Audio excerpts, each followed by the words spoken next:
We're almost at the end, and to end the series is my return back to the original, the very first experience I had with Boktai, and the one I played the most extensively. By comparison, this game is absolutely the most rough of the bunch given that it is the first. And additionally, it has to cement itself amongst all the competition on the Game Boy Advance. So while not necessarily playing it safe, it is rather more straightforward compared to the later entries, but still far more impressive than most GBA games in my opinion. I cannot but love it as it was the only one available locally at game stores all those years back, when I wanted to buy the game, and that was when the GBA was still relevant, but past the initial two games' debuts. Boktai 2 was far more rare, and cost an absurd amount of money for a child back then due to its rarity. As I only saw it like once I think, and I wouldn't dare consider even asking my parents for something like that. In any case, other than the Gun del Sol being the only weapon option in the game, one of the biggest things that stands out is the ranking system in the game. So across its 22 mini undead dungeons, 4 major immortal dungeons, and the final area which consists of a remix of the bosses before the final confrontations, the player is measured on the time taken, how many times you've been spotted, and how much energy did you generate to provide you a score rank between S to C-.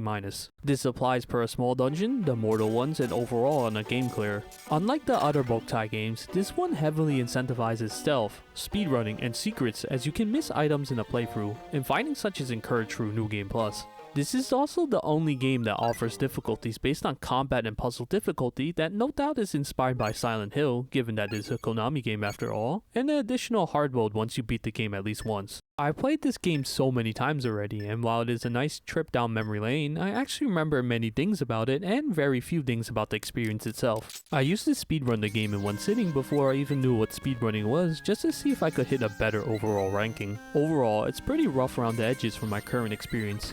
Anyhow, the story starts out with a voice narration of the events that explain the world of Boktai, and with Django's foggy entrance into the literal unknown of Ishtrakhan, as Otenko, who doesn't even know your name, gives you a rundown of the where and what as you arrived at the City of Death. You're the heir to the Gun del Sol and a newly minted vampire hunter, and your first task is to unsurprisingly get rid of a vampire. Lots of responsibility off the gate for a teenager, but okay, and Otenko actually chides you if you decide to leave. I love silly video game stuff like this, but yeah, you essentially inherit a piece of junk of a weapon as is gamified for progression purposes, as you seek out parts to make it stronger and collect and swap between lens, frames, batteries, and grenades. The Gun del Sol in its original configuration cannot actually kill things as it has 0 attack rating. The purpose of course is to teach you that this is primarily a stealth based game, and actually hurting targets is an intentional effort relative to simply stunning or eluding them. The depiction of heading up a rocky path towards a dilapidated castle strikes such a nostalgic chord in me, and when I mentioned Castlevania back then when I was drafting my first video, well, it really was the case when I actually started playing this game again. All that's missing is hitting candles for hearts and dinner plates of chicken. But that's not the case here, as for some reason, the primary healing items in this game are apples, of the green, red, and golden variety. Lots of the items are considered as nuts in the later games for whatever reason, even though they are fruits, but yeah, for some odd reason, they renamed the banana into Power Nut in the later games. A neat detail in the first game is that having sunlight will provide a colored hint of what the fruit does or leave some kind of text. While not every item or fruit says so, it is a nice touch. Oh, and the only other upgrade besides gun parts are life fruits, which is the Zelda style collect 4 to upgrade your HP. This is by far the shortest tutorial area, about 9 screens worth of rooms, and you're giving seemingly improvised tutorials of everything relevant to the Boktai series by Otenko. The vampire here is purportedly the Count of Ground-Soaking Blood, your father's arch-nemesis and the individual you knew caused the downfall of San Miguel from the second game. At this moment, he's currently recovering from his wounds from that incident.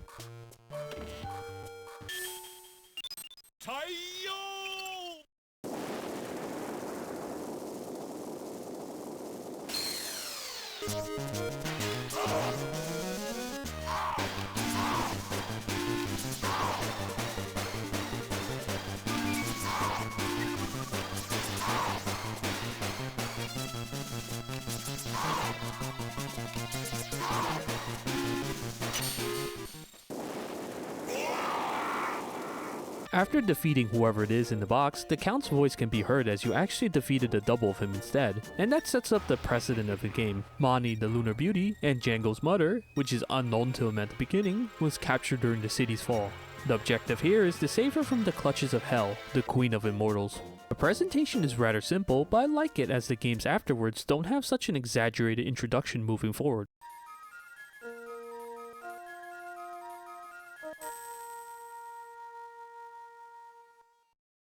Before leaving, Otenko notifies you about overheating, which if you leave the solar sensor too high or for too long, it overheats and of course renders your weapon unusable. Do so too many times and locks the gun so you cannot play until the sun sets, effectively ending your gameplay opportunity. What is interesting is that in this game, it activates after you shoot and not in the process of simply accumulating the time duration, as that in itself was the trigger for overheating in 2 and 3. Therefore, you can play for a long period of time without actually tripping the warning if you don't require blasting, especially in the cases in which you are not defeating bosses, as you may stockpile items instead up to 99, and they do not rot as they do in the cases of Boktai 2 and 3. This effectively reduces the sense of balance or danger as you can munch on like 10 apples at any given time. So they mentioned this briefly in the other games, but the Doomsday phenomena is the idea that every time you enter a dungeon, all the enemies, items, and traps will return back to their former states. Consider it the in-game universe reasoning of why you're able to repeatedly clear the same stuff without it breaking immersion or something. Now in the first 2 games, this means you can effectively keep grinding items to maintain yourself. Boktai 3 is a bit different in that case, as while you can do so, items are placed further out, so it's a bit of an effort to get them. The first overworld map in the game features 4 undead dungeons: the small cave, the gate of the dead, ancient forest, and the catacombs. I have very vivid memories of the ancient forest's layout, and that was my de facto grind spot. When you obtain the Cloud Lens, you can break a certain portion blocked by a stone block, which allows you to access a room with hidden chests containing all 3 types of apples. The small caves is your first mandatory dungeon, and the catacombs feature explosives that drop on your position, or a map-specific modifier. These are rare even in the context of the first game and don't really exist outside of this game, I believe, and for good reason too, as they don't really add much to the game. Generally, besides being a good source of items, you collect frame parts, batteries, and grenade ammunitions at these mini dungeons, and as you may tell from the naming convention so far, they kinda reveal their gameplay gimmick as a simple functional expression most of the time. Also, these coins, which if you gather all 30 of them unlocks the sound test. This is also present in the other games by collecting portraits. At the end of the map is the Count's area for real, the Bloodrust Mansion, as he somehow represents the Earth element. By the way, you do not receive the Earth lens from this area, it's actually far later.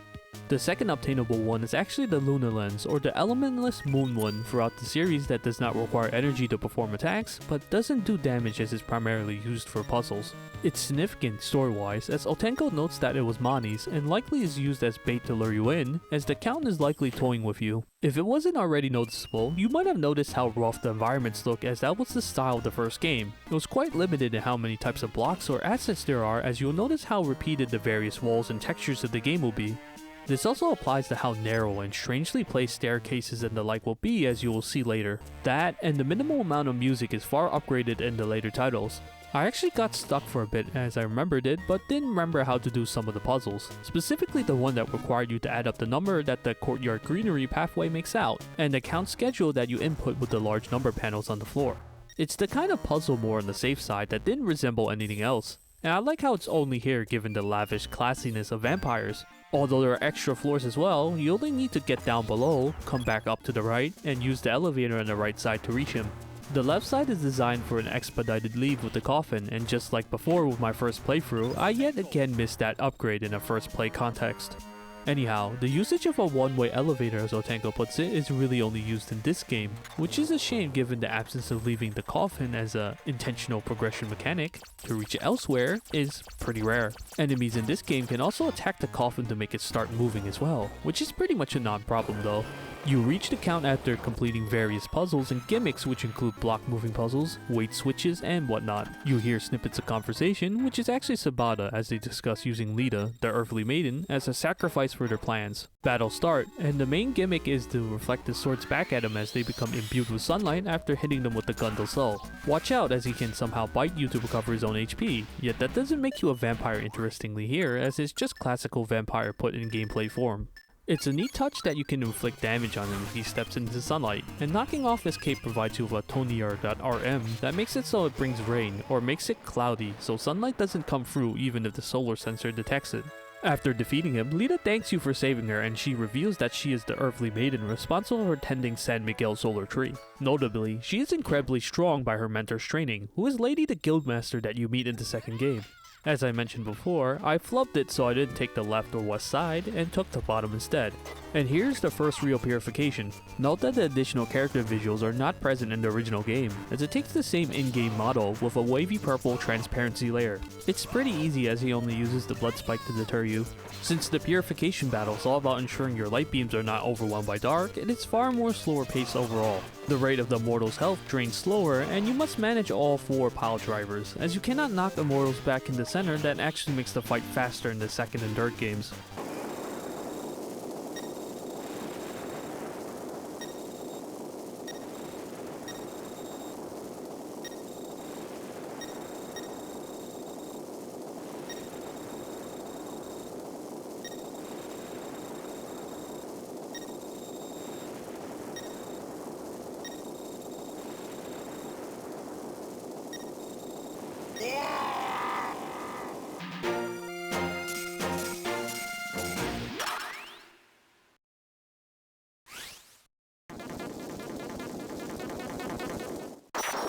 Anyhow, Otanko then mentions that lens have different properties and can level up, which improves their projectile size and damage. Getting all of them upgraded to their maximum level 3, which is represented by increased size by stage, takes a long time, as you likely won't be able to do it naturally without grinding in a single playthrough. Though I also wasn't optimizing, as swapping lens at the last moment before bosses or enemies are defeated will provide EXP to the currently equipped lens, which is basically required for the Luna lens and the non-combat Star lens that is used for increasing solar energy stored at the stations. Small detail, but it's cool seeing how each of them have color associations when you see the level up. If I had to say anything about this system, I wish that there would be more levels and less of a grind, as 1 to 2 is really quick, while 2 to 3 is pretty long. More granularity in levels especially would help with the endgame enemies, especially in hard mode, but understandably, it has a stealth focus and is in an ARPG like the other later titles.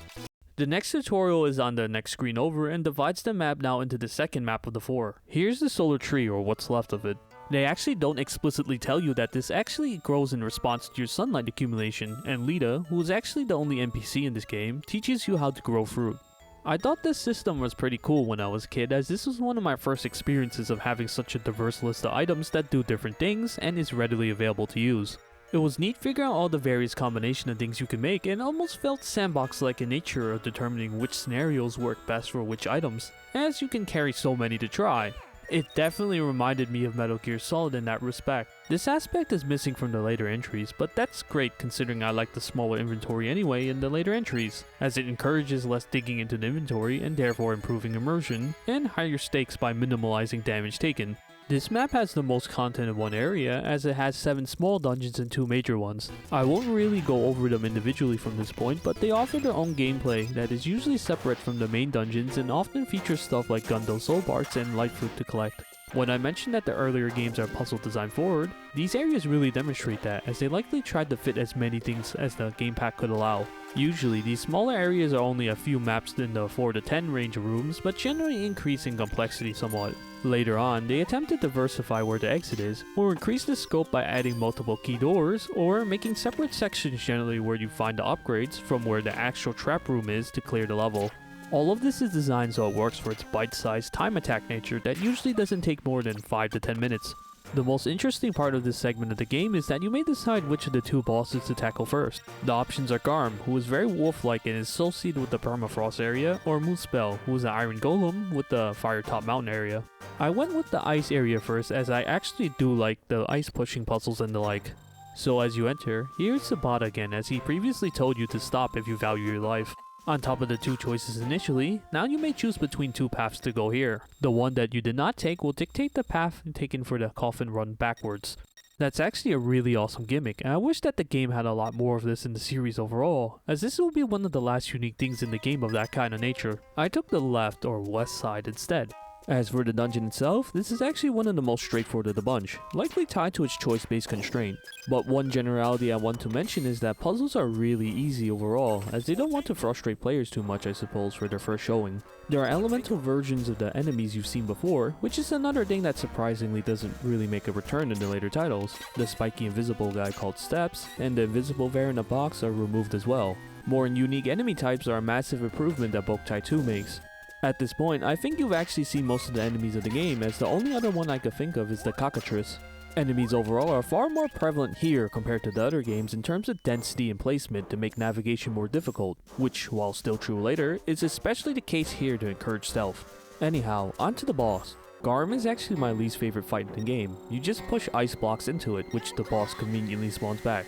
That's it really. The dog really doesn't do that much damage, encourages the use of the camera to figure out its position, and it goes invisible occasionally. The floor is somewhat slippery to make it more difficult to time the blocks, but it isn't all that interesting.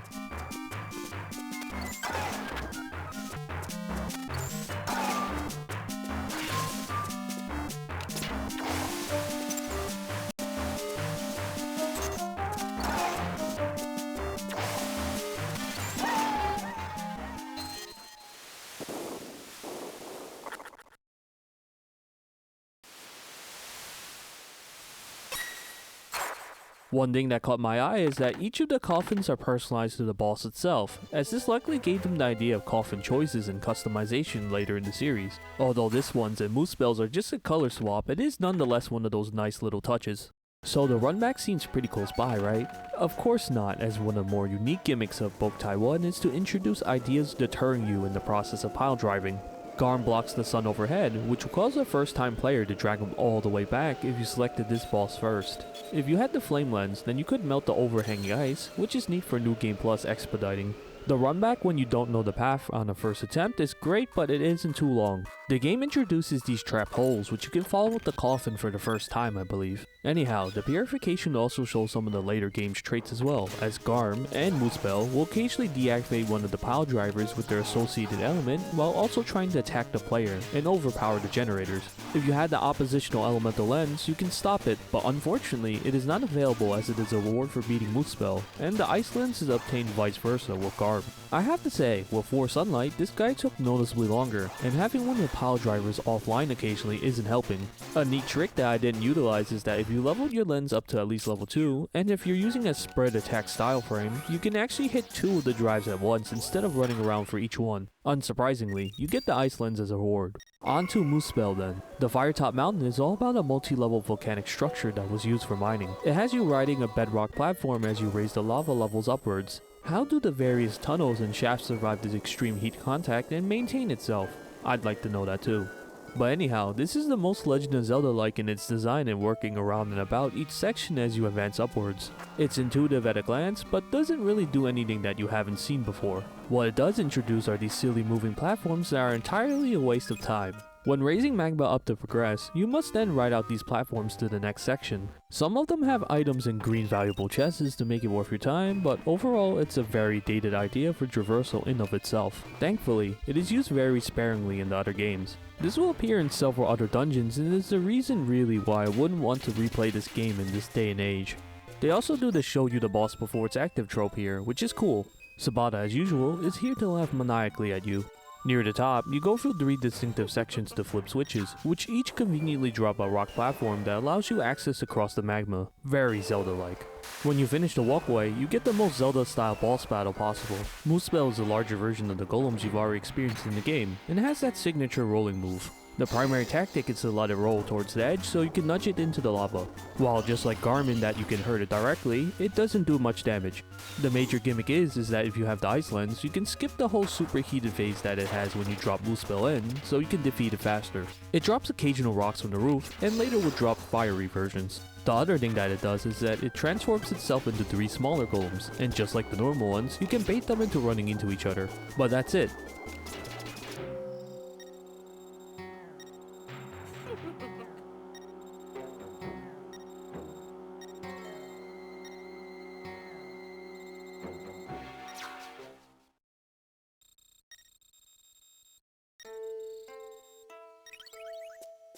Take the coffin out using the convenient weight switch by the closest tunnel, and use the shortcuts you've unlocked on the outside to pull the coffin back. As for this part of the fight, it drops the same fire rocks on your position, and is a much easier fight than Garb's. You obtain the fire lens. Alright, before I talk about map 3, it is story time with the Azure Sky Tower. You see, after beating both of these immortals, you can go to the optional tower located on the bottom eastern side of map 2, but you'll need the fire and ice lens to clear out the pathway inside. When you enter for the first time, you're assigned a random emblem between fire, ice, earth, or cloud. Such opens the door to the most powerful gun frames in the game. This tower was Boktai's first attempt at randomization, in which you ascend the tower by ascertaining where the key is by defeating random enemies and trying to find the door. The layouts of the rooms change by theme and offer doors with specific colors to provide items and whatnot, as it will no doubt drain your resources going up, as sunlight may not always be available. The blue door to ascend can be found on a small structure, on the side of a wall, or outside. Sometimes you know where the door is immediately. Other times you obtain the key quite quickly and try to figure out where the door is, or somewhere in between both. It is quite the undertaking with the hull. If you clear it, it will add extra layers next time as it goes up to 100 floors. How long can a floor take? A minute to like 5 if you're unlucky. Anyhow, I immediately went after the tower when I finished the 2 bosses to get an early power boost. I luckily got the Earth emblem, which provided arguably the strongest gun frame, Phalanx, which has an S rating for both power and stun. It's the close range shotgun type, which actually the closer you are, hits harder as it has a sweet spot. When I played it back then, I actually attempted to grind out the infinite battery, and let me tell you, that was an ordeal. I never finished it, but I still was, and still am, about 99% done. That requires obtaining all the emblems, which is normally impossible by yourself. I actually purchased the second copy of the game to link cable to my copy to get the 3 other emblems, as that was one of the multiplayer functionalities. This was a design of the pre-internet ubiquity days, so they expected you to meet up with others that had another emblem, and use a link cable so players could share their progress.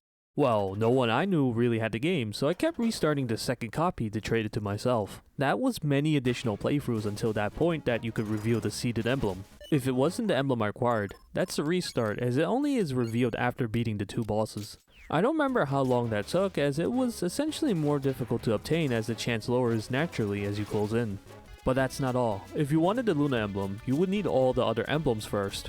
The Dark emblem and Lens requires beating the game, which was easy enough. To get the Soul emblem, the player is required to restore the solar tree. Now imagine how a child with limited time after school, and a restriction on how long you can play, weather variants and whatnot, took to grow that out. It was easily over several months. Then, to get the infinite battery, you would need to do all the runs of building the tower 3 floors at a time to finally stack it to 99.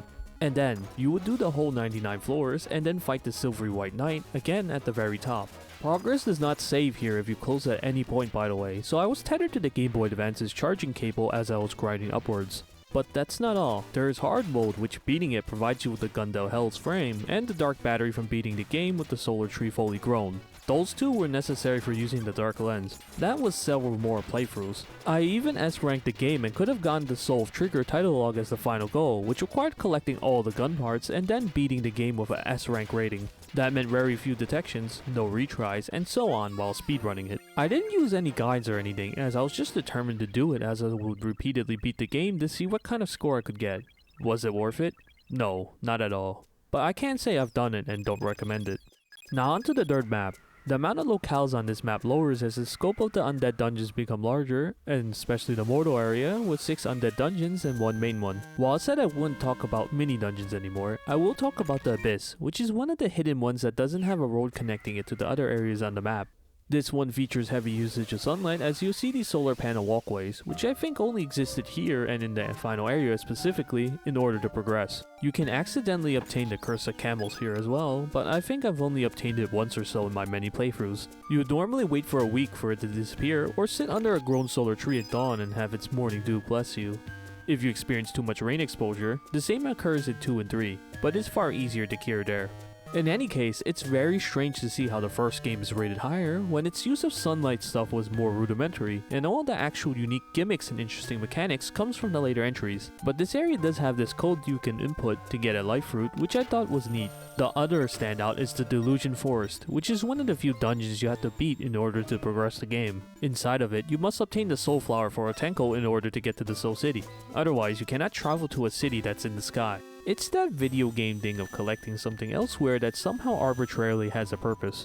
Anyhow, the final area features Carmilla, the Crying Witch, whose magical abilities when she was human caused her to become shunned by society, and the mortals decided to make her one of theirs. Soul City is the longest and most confusing out of all the areas of the game, and upon re-experiencing it, I can tell they kinda wanted to end the game with a bang for the last of the 4 immortals. If you consult the official semi-interactive help in the game's options menu, it tells you how sunlight affects phenomena in the game, including the flame speeds as you see in Moosepel's area, as well as movement speeds of enemies. The latter I believe was removed in later entries, but the gimmick of wind intensity dependent on solar levels was first implemented in this area, but only in its initial introduction interestingly. Another gimmick was the red cap mushrooms, which turned your character small enough to pass through these specific vents. I was always worried of potentially soft locking myself back then as a kid, so I would always farm them via the solar tree planting, or exit and enter to grab a few more. The Fool card that the player obtains at the beginning of the game however can reset the area, which I imagine was made specifically for scenarios such as these if you didn't have any more red caps. Soul City features the final new enemies of the game, these silly cockatrices that can petrify you. I heard that if you played this game at midnight, then Carmilla and Sabata are stronger due to the influence of moonlight, which is a freaking awesome little detail. Interestingly, the cockatrices have an implemented sleep schedule, as they are asleep from the start of the afternoon or so until midnight I believe, which again is great novelty, but not a great implementation of gimmicks in my opinion, as with Boktai 2 and 3. This area was very confusing as a child, with all the various floors, the return of floating platforms, and the dreaded 4-part puzzle nearing the top as the final stop before the boss. Around the halfway point, Sabata appears and Otenko gets rightfully pissed off at his evasive answers and tells you to straight up blast him. Well, he's a filthy cheater, so don't bother.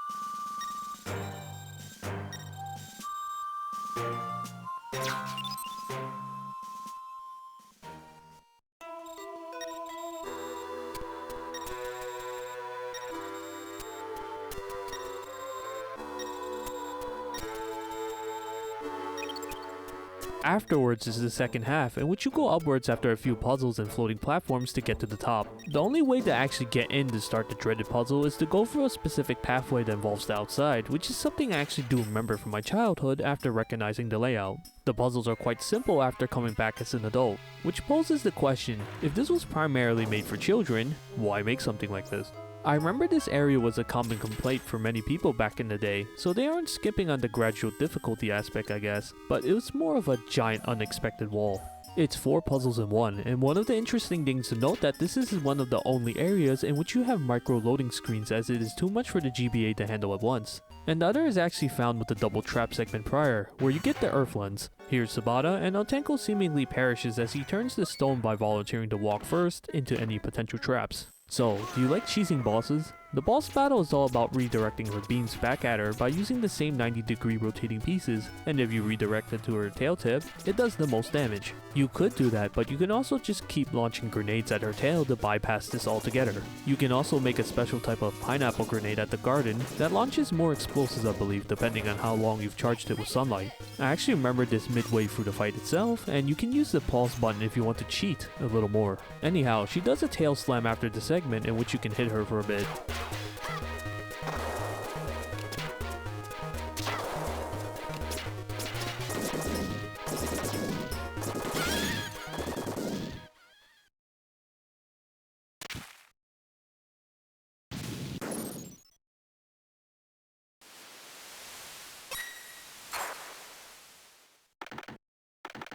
The run back is not too bad, but I don't believe that is mentioned anywhere, at least from what I remembered, but you can shoot the gun del Sol to stun any coffined immortal. I've fallen off due to its rattling on those floating platforms when I played it originally, and that frustrated me until I realized that you could do so. It's not too bad now though, but you have to remember to revitalize a certain plant on the right hand side for the shortcut beforehand. This purification is the coolest one, as she has 2 attacks actually, those annoying petrification balls and also the spread version. The most unique gimmick of course is her shutting her own coffin to block the sunlight. I love how Otenko, presumably no longer existing, still has enough strength not only to summon the pile drivers, but also can give you some advice here, as well as to shield the solar sensor.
That's the third map, and it's time for the fourth and final map.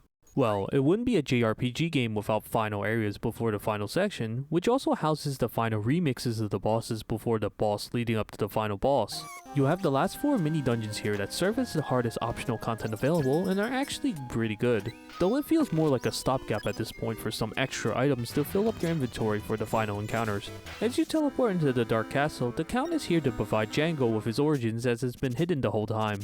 As for the Cloud Lens, you obtain it here for whatever reason. Each of these 4 areas are alternative versions of the stages in which you defeat the bosses again at the end. They are quite fun and unique, but it really is stretching the limits of the assets available to pad time, especially as none of the other Boktai games put bosses in this manner.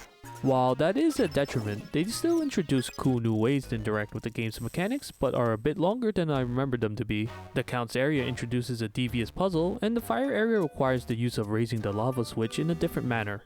And the Ice area, sheesh. Other than this puzzle that confused the heck out of me yet again, another one past it has this rather fun mechanic. So if you can't solve it, the developers are somewhat understanding as you can actually hit the loser switch that will solve it for you. But if you do, every subsequent playthrough will note this detail down as your name is a loser that stays even in New Game Plus, and will proceed to stay even if you solve the puzzle afterwards by yourself on a different puzzle difficulty. Ask me how I know this. I totally didn't get frustrated by this puzzle by pressing yes back then. Carmilla's area features the same sort of bouncing puzzles, but now a live component is required to bait a bird's projectile attack instead of stationary turrets. But yeah, after that there are a few more puzzles in the Dark Castle's upper sections because why not? And after that is your true showdown with Sabata.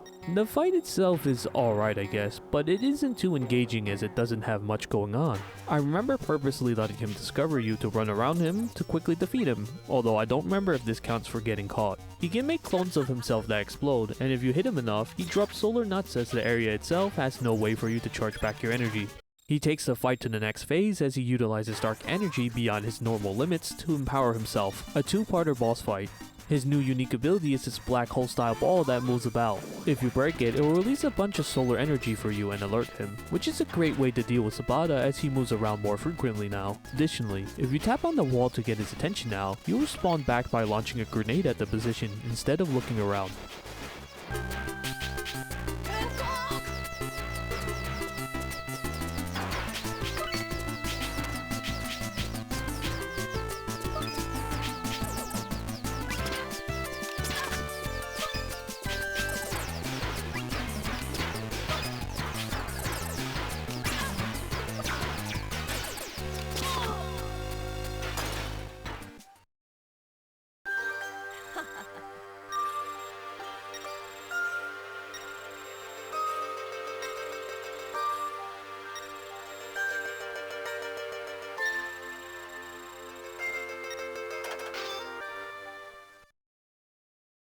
After beating him, Otenko is back as he was actually sealed inside Sabata, and it's actually finally and directly stated that the Moon Beauty Mani is Django and Sabata's mother, and Hell's ambition is to use the last Lunar Maiden to envelop the world into darkness. If you talk to Sabata, he reveals a lot of the background story of the game as he was responsible for bringing Mani here in the first place, why Garm and Moonspell are evil, and so on. What is important to his character is his obsession with fighting against any and all odds, which as you know will be tested in Boktai 2 and in 3 especially. It's all a wonderful setup in a way as they couldn't quite neatly fit it in the first game.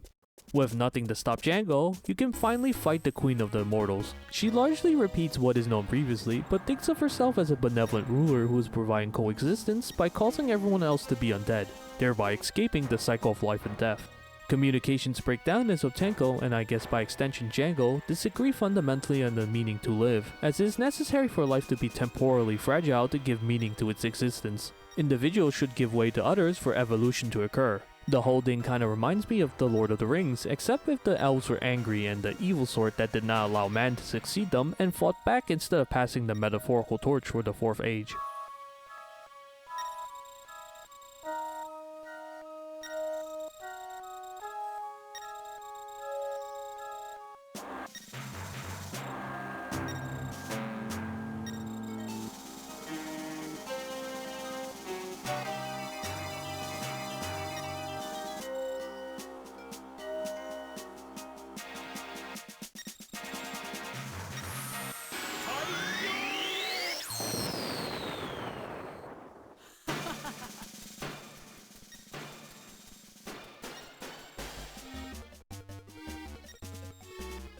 And so it begins with the battlefield being the pile driver area, and Otenko tells you to stall her as he sets up the pile drivers. This starts the first half of the boss fight, in which she can utilize all the elements in the game. While it is futile to hurt her, as she automatically heals at 1/4 HP, it is still worthwhile to do so. By doing enough damage, you can preoccupy her so she doesn't bother Otenko as often in his dial-up setup process. If you take too long, you can actually automatically lose. That happened to me the first time I fought her. That also occurs again when you get all the pile drivers set up, as you're given 30 seconds to land a wild bunch attack on her. Since the control scheme is to hold it and release it in her direction, I remember my younger self lost here again and was frustrated as they didn't mention any of this. Good times.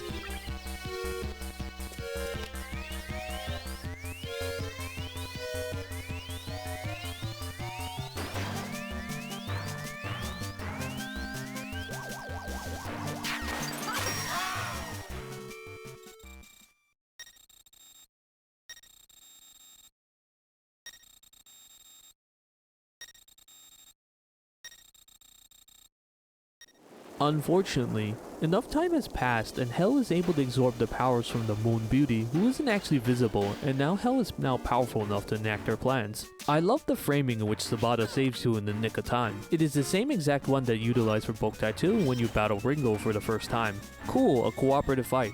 But he uses the power of darkness against darkness, so yeah. He really doesn't do much here, as the process is to break the 2 pairs of hands at each side so you can utilize the Wild Bunch pile driver attack on her alongside Sabata. You don't have to break all the hands I believe, as you can either bait or break a few of them, but it was really frame tight execution from what I remembered. I opted for the safe way of busting all of them, though I do remember setting up damage as a tactic to make sure that you can break the hands in quick succession, which is kinda necessary if you're doing this on hard mode.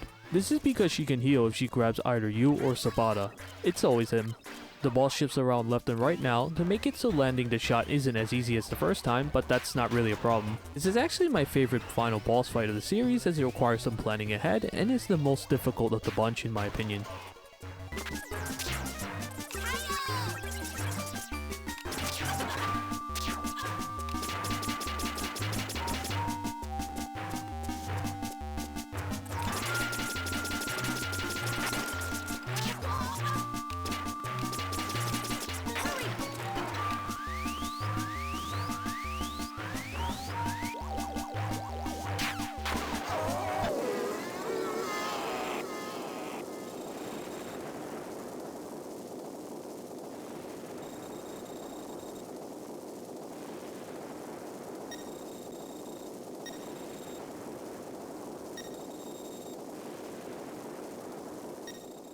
And that's it. The game is finished as it rolls into its final scenes. Otenko imparts the classiest answer to her parting question, and the spirit of Mani speaks to the boys. But note she says our bodies, or Ringo's and Mani's. But as you know, Ringo isn't immortal as with Boktai 2, so she's kind of a liar. I kid of course, since immortals can come back from basically non-existence as long as Dark exists, so it makes perfect sense if he was turned into a vampire. It's a neat loophole actually.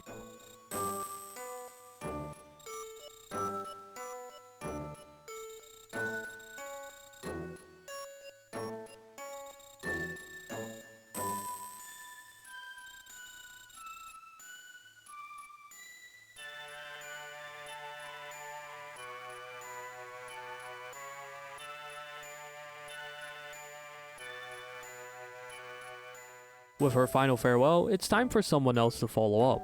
This next text statement going off is actually Otenko talking to you, but you can save him using the power of sunlight one last time to revive him. What better than the sun to extinguish the dark? And that's it, the end.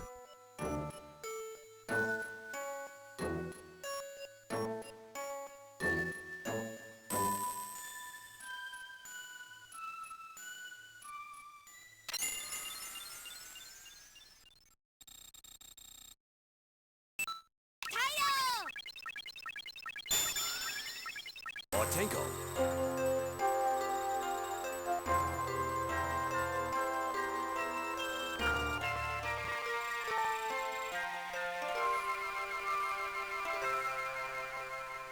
The original game is one that'll always stick with me, and I love it a lot despite all the flaws that it has. I'm so glad that the collaboration even existed originally between Mega Man Battle Network 4 and the original Boktai, as otherwise, I would have never heard of this series or experienced it in my childhood. The emblem mechanic of locking the various best frames in the game was a terrible idea, as it likely made sense specifically for its main audience in Japan with its urban densities. There are also slight neat cases of backtracking, but the use of various frames for their puzzling aspects are basically non-existent, as it's mainly the fire lens in two areas and the cloud lens in another. If I had to rate the experiences, I would say that Boktai 2 or 3 come out on the top, while the original is definitely the worst of the bunch by virtue of being the first. Nonetheless, I reiterate that I do very much love this game despite its faults. You know, they speak of formative years in psychology of whatever cultural elements that stick with you during that time period that plays a hand in making you you. In terms of experiences with media that includes games, this series is the one that is really close to my heart. Boktai is the underdog that exceeds its competition and is that special something to me that many other things just can't come close to. Yet, the series never got that critical acclaim that it deserved. If anything, it taught me to be always on the lookout for the underdog, be it in gaming or elsewhere. If you somehow got to the end of this video and perhaps others in this series, I implore you, why not give this series a chance?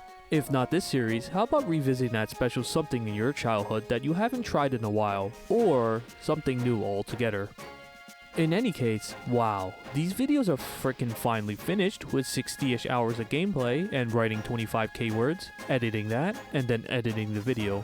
I hope that you subscribe or leave a comment, as that would mean a lot to me. I can't wait to play Neo 3 and Resident Evil 9. See ya!